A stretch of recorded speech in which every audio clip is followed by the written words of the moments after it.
কুরবানি ঈদে আমি আপনারা যতদূর জানেন যে আমি আসলে সবসময় 2016 সাল থেকে আমি কুরবানি ঈদটা সবসময় এবিসির সাথে করেছি। বিগত 3 বছর অথবা 4 বছর মেবি, এই বছর নিয়ে 4 বছর হবে হয়তো আমি এবিসিতে কুরবানি দিচ্ছি না বা এবিসি কুরবানিটাও করতেছি না আমি। এটা নানা কারণ আছে, সেগুলো আসলে পাবলিক এখন ক্লিয়ার। আমি চাই এফডিসিতেও কুরবানিটা হোক সবার সাথে, আমার সহশিল্পীরা যারা আছেন, যাদেরকে আপনারা দুস্থ বলে গণ্য করেন, আমি চাই যে তাদেরও কুরবানিটা হোক, সম্মুখর হোক, আমি থাকি আর না থাকি।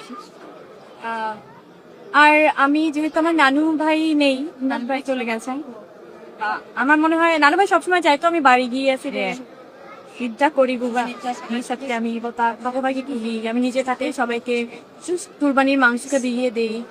আমার সেই জায়গা থেকে আসলে একটা অনেক বছর, প্রায় 8-9 বছর আমি বাড়িতে যাইনি শুধু এফডিসির জন্য।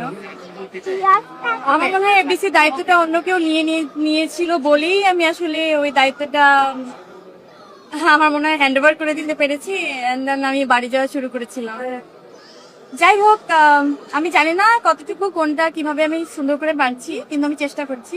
পৃথিবীতে যদি কোনো বেস্ট থাকে আমার মনে হয় সেটা মায়ের তো 365 দিনে মাদের কথা ভাবি, মায়ের কথা ভাবি, মাছের আমাদের জীবনটা একটা মজা। যদি আমার মতো কেউ এতিম হয়ে যায় তারপরও ওই মায়ের কথাই ভাবি। চিন্তা দিন শেষে আমরা একটা কোল চাই, একটা একটা ছায়া চাই, একটা শেড চাই যেখানে আমরা একদম কমফোর্টেবল জোনে থাকবো। সেটা মা ছাড়া অন্য কিছু হতে পারে না। মাই সর্বোচ্চ ঘর, মাই সর্বোচ্চ শান্তি।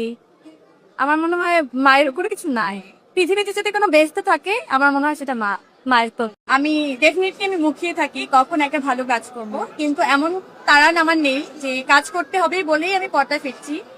আমার এমন কোনো কাজ হতে হবে যে কাজের টানে আমি সবকিছু ব্যালেন্স করে কাজটাকে করতে পারছি। সো ওরকম কোনো কাজের জন্য ওয়েট করছি। যেমন রমিলা কিতাব, আমি কিন্তু অনেক বাচ্চা তখন অনেক ছোট ছিল, তারপর কিন্তু আমি রমিলা কিতাব করেছি।